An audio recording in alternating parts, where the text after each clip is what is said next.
Saudara, Dewan Perwakilan Rakyat resmi membentuk Panitia Khusus Hak Angket Penyelenggaraan Ibadah Haji 2024. Pembentukan pansus sebagai respon atas kabar karut-marutnya penyelenggaraan ibadah haji tahun ini.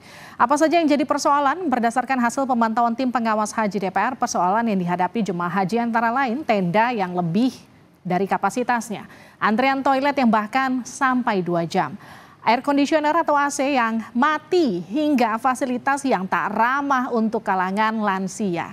DPR juga menyoroti keputusan pengalihan kuota haji sebanyak 10.000 orang dari reguler ke ONH Plus atau Haji Plus. Apakah pembentukan pansus haji bisa jadi pintu untuk memperbaiki penyelenggaraan ibadah haji di masa yang akan datang? Kita akan bahas usai tayangan yang satu ini. Pansus Angket Pengawasan DPR sepakat membentuk panitia khusus atau pansus angket pengawasan haji atas dugaan penyelewengan tambahan kuota haji reguler. Pembentukan dilakukan atas indikasi penyalahgunaan tambahan kuota haji dan permasalahan layanan haji seperti tenda over kapasitas. Wakil Ketua DPR Muhaimin Iskandar berharap kesalahan tak terulang di tahun mendatang. Tujuannya agar tidak ada lagi penyelewengan dan penyalah kebijakan yang merugikan jemaah haji yang sudah mengantri puluhan tahun. Tiap tahun itu harus dilakukan tindakan-tindakan khusus melalui panitia khusus ini supaya tidak terulang dan terulang lagi. Adanya dugaan penyelewengan kuota haji reguler digunakan untuk haji khusus, anggota Pansus Haji fraksi P3 Ahmad Baidowi meminta pengusutan melibatkan KPK. Baidowi menyebut pembentukan pansus ini merupakan puncak dari permasalahan penyelenggaraan haji selama 3 tahun terakhir dan diperburuk dengan pengalihan kuota haji ke haji khusus yang menyalahi undang-undang. Tahun lalu ada masalah. Tahun ini ternyata masalahnya makin banyak, makin kompleks, dan termasuk pelanggaran terhadap undang-undang. Dan bagi kami ini perlu dikelirkan supaya persoalan penanganan ibadah haji, problemnya di mana bisa diurai masalahnya melalui panitia angket. Tentunya dalam aspek pengelolaan keuangan, lembaga yang berwenang juga akan dilibatkan, mestinya dilibatkan ya. Tetapi sekali lagi ini baru aspirasi pribadi-pribadi, nanti akan diusulkan ketika rapat panitia angket berlangsung. Merespons dibentuknya pansus haji oleh DPR, Menteri Agama Yakut Khalil Qoumas menyebut menghormati pembentukan pansus dan akan mengikuti proses yang berlaku. Ya, kita ikuti saja, itu kan proses yang dijamin oleh konstitusi kan. Semua proses kita akan laporkan kan, proses mulai dari persiapan sampai pelaksanaan ibadah haji kita akan sampaikan apa adanya. Operasional haji masih berlangsung sampai tanggal 23 Juli. Jadi masih berlangsung nih haji, jadi saya belum bisa ngomong soal evaluasinya. Kalau saya sih lebih baik dari tahun lalu, dari tahun sebelumnya. Alhamdulillah semuanya lancar gitu ya.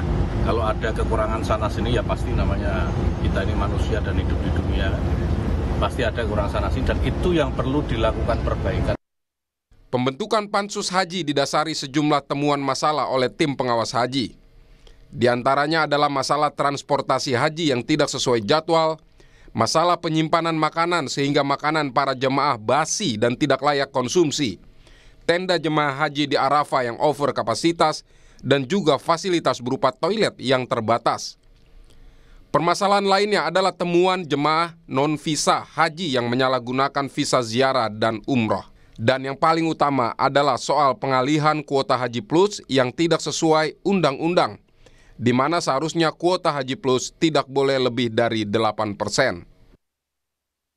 Mengutip data dari keputusan Menteri Agama nomor 1005 tahun 2023, kuota haji Indonesia di tahun 2024 sebanyak 221.000 orang, yang terbagi dari haji reguler sejumlah 203.320 orang dan haji khusus sebanyak 17.680 orang. Diharapkan dengan langkah pembentukan pansus haji bisa memperbaiki penyelenggaraan ibadah haji di Indonesia ke depan. Tim Liputan Kompas TV. Saudara, apakah pembentukan pansus haji mampu mengurai permasalahan haji yang kerap terjadi tiap tahun? Kita akan bahas bersama Seli Andriani Gantina, anggota Komisi 8 DPR RI fraksi PDIP. Bu Seli, selamat malam. Selamat malam Mbak Livi, selamat malam Pak. Kita juga akan sapa Chandra Kriftaning Tias, Jemaah Haji 2024. Mbak Chandra, selamat malam. Selamat malam Mbak Livi. Saya ke Bu Seli dulu ya Mbak Chandra. Jadi Bu Seli, Ya, siap. titik berat apa saja temuan tim WAS yang mendorong terbentuknya Pansus?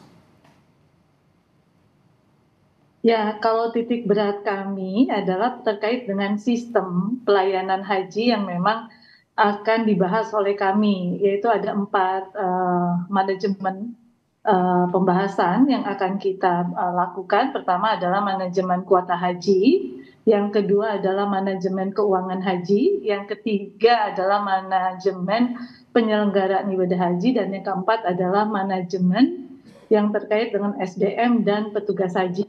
Karena prinsipnya bagi kami adalah bagaimana nanti ke depannya 5,4 juta jamaah haji yang waiting list ini, siapapun presidennya, siapapun menterinya, berganti-ganti, pelayanan jemaah haji bisa dilayani dengan lebih baik. Karena kalau kita berbicara jemaah haji yang berangkat ini, hampir 90% adalah jemaah haji yang belum pernah berhaji dan belum pernah berumroh. Tetapi kalau petugas haji dan pemerintahnya pasti sudah pernah berhaji dan pasti akan melayani jemaahnya dengan sangat baik. Tentu saja pelayanan yang istitoahnya yang terbaik yang akan kita berikan kepada para jemaah. Baik, saya ke Mbak Chandra. Mbak Chandra, ini perjalanan haji yang pertama untuk Mbak Chandra, betul? Iya, betul. Apa yang dirasakan selama perjalanan haji di sana? Ada kendalakah? Kendala secara keseluruhan memang alhamdulillah nggak ada ya, tapi begitu sampai di puncak hajinya itu sedikit-sedikit dirasain apa tadi yang disebutkan temuan dari Panwas. Ada yang saya rasakan secara langsung gitu ya, kayak pas tadi disebutkan soal toilet yang antri di Arafah, itu memang betul adanya. Saya nggak, karena memang tidak ada gambaran sebelumnya ya dari Arafahnya seperti apa, terus toiletnya bagaimana, tapi pas dijalanin ternyata membludaknya orang di satu tenda itu tuh ya memang membuat antrian yang luar biasa, sementara kita kan dituntut untuk tetap suci untuk beribadah kan, sementara ya toiletnya antriannya cukup panjang dengan beberapa bilik toilet yang beberapa 2 atau 3 biliknya juga airnya tuh tersendat gitu. Jadinya kalau kami antar jemaah sendiri sih merasa yang kita jadi suci apa enggak nih gitu, karena jadi khawatir masalah kesuciannya kan, sebentar kita harus sholat gitu. Tapi ya memang di Arafah untungnya hanya itu. Tapi begitu bergeser ke Mina, temuan tenda-tenda itu ada benernya banget Mbak, saya ngerasain sendiri karena ya kami kan berangkat ke Mina untuk lempar jumroh gitu kan.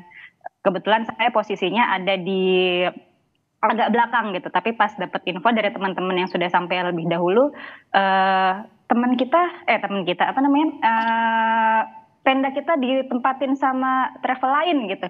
Cuma saya sempat mikir, masa sih, kan kita sudah terkoordinasi dengan baik, masa iya ditempatin sama travel lain gitu. Ternyata pas nyampe, ya benar aja, kami satu rombongan itu udah tergeletak di pinggiran tenda, sementara tenda-tenda yang sudah ada namanya kami tuh ditempatin sama jemaah lain gitu.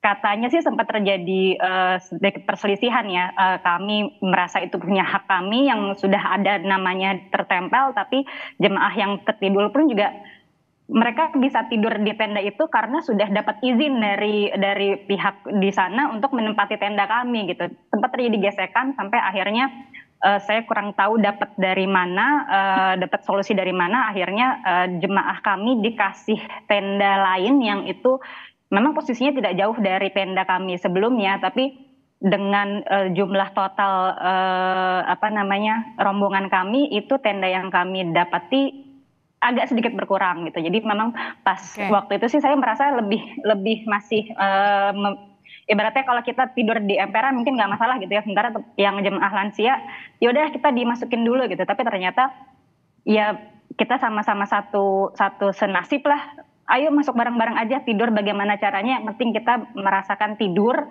untuk tidur untuk besok melakukan ibadah lainnya gitu. Oke, Mbak Chandra, tapi kalau untuk problem yang tadi sempat disebutkan soal transportasi, keterlambatan penjemputan, kemudian soal catering, itu ditemukan juga nggak di sana? Kalau transportasi saya tidak mengalami, tapi kalau untuk catering, jadi satu tenda kami itu kan memang dari beberapa travel ya. Itu saya nggak tahu itu jatuhnya kurang. Jadi saya nggak tahu pembagian makanannya apakah beberapa tenda satu catering atau bagaimana, tapi sempat kehabisan. Jadi kalau kami sih, kalau kita kan ngerasanya kan satu tenda itu ya udah, itu ya catering terdekat adalah tempat kita gitu. Tapi ternyata habis, tapi memang diperkenankan untuk mendekati catering yang lain untuk mengambil makanannya gitu. Cuma kan ya balik lagi Mbak, karena biasanya kalau jemaah haji itu kan dihadapkan sama dua posisi ya Mbak Livi, Ibu Seli, gimana kita pengen memperoleh hak, pengen memperoleh apa yang seharusnya kita dapat. Tapi sisi kita selalu diingatkan, mungkin itu ujian, mungkin itu apa, akhirnya banyak kita berlapang dada jatuhnya gitu. Oke, saya ke Bu Seli lagi. Bu Seli, tapi gini, kalau tadi soal toilet, soal catering, itu kan juga permasalahan tiap tahun ya. Tahun lalu juga ada problem soal toilet. Saya juga ingat bahkan tahun lalu kalau komplainnya soal catering itu makanannya dianggap tidak layak konsumsi karena ya kurang. Ya, kemudian maktab juga, itu juga problem dari tahun lalu. Katakanlah gini, setiap penyelenggaraan ibadah haji selalu ada panwasnya, selalu dievaluasi. Tapi kenapa ini selalu terjadi tiap tahun? Ya, betul. Saya merasa prihatin dengan apa yang disampaikan Mbak Chandra. Tetapi ini menjadi catatan khusus buat kami di Pansus Haji. Karena kami merasa prihatin dengan apa yang dilakukan oleh Kementerian Agama. Setiap kita melakukan evaluasi setiap tahun, selalu berulang bahwa apa yang disampaikan oleh para jamaah kita. Dan yang menjadi catatan kami adalah bahwa jamaah haji Indonesia ini termasuk jamaah haji yang paling baik dan paling ramah seluruh dunia. Karena mereka selalu dihadapkan bahwa oh iya, haji ini adalah harus menerima apa adanya. Yang tadi disampaikan oleh Mbak Chandra, oh iya kita harus bersabar, oh iya kita harus tawakal, oh iya kita harus menerima apa adanya.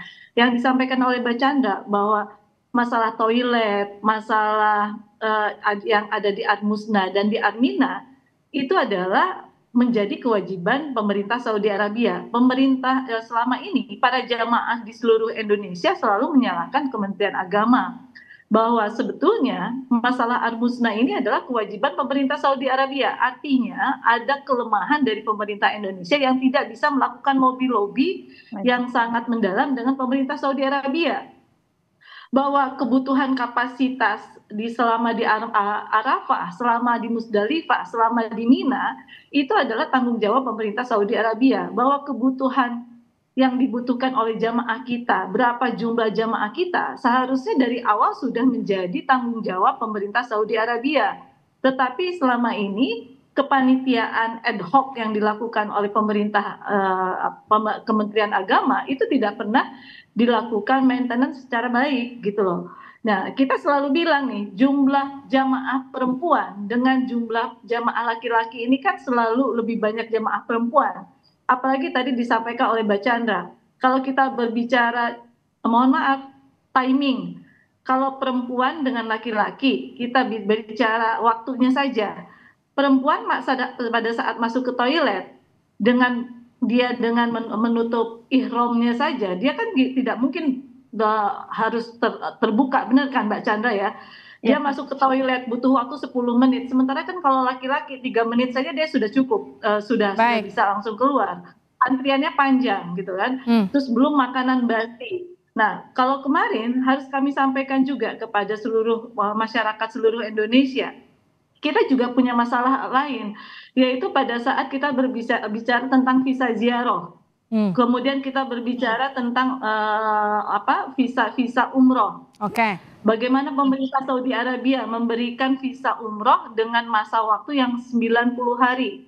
Sementara masih banyak warga negara Indonesia yang melaksanakan umroh dan mereka masa tinggalnya berada di Mekah dan di Madinah, sekitar 130.000 jamaah Indonesia yang masih ada di sana.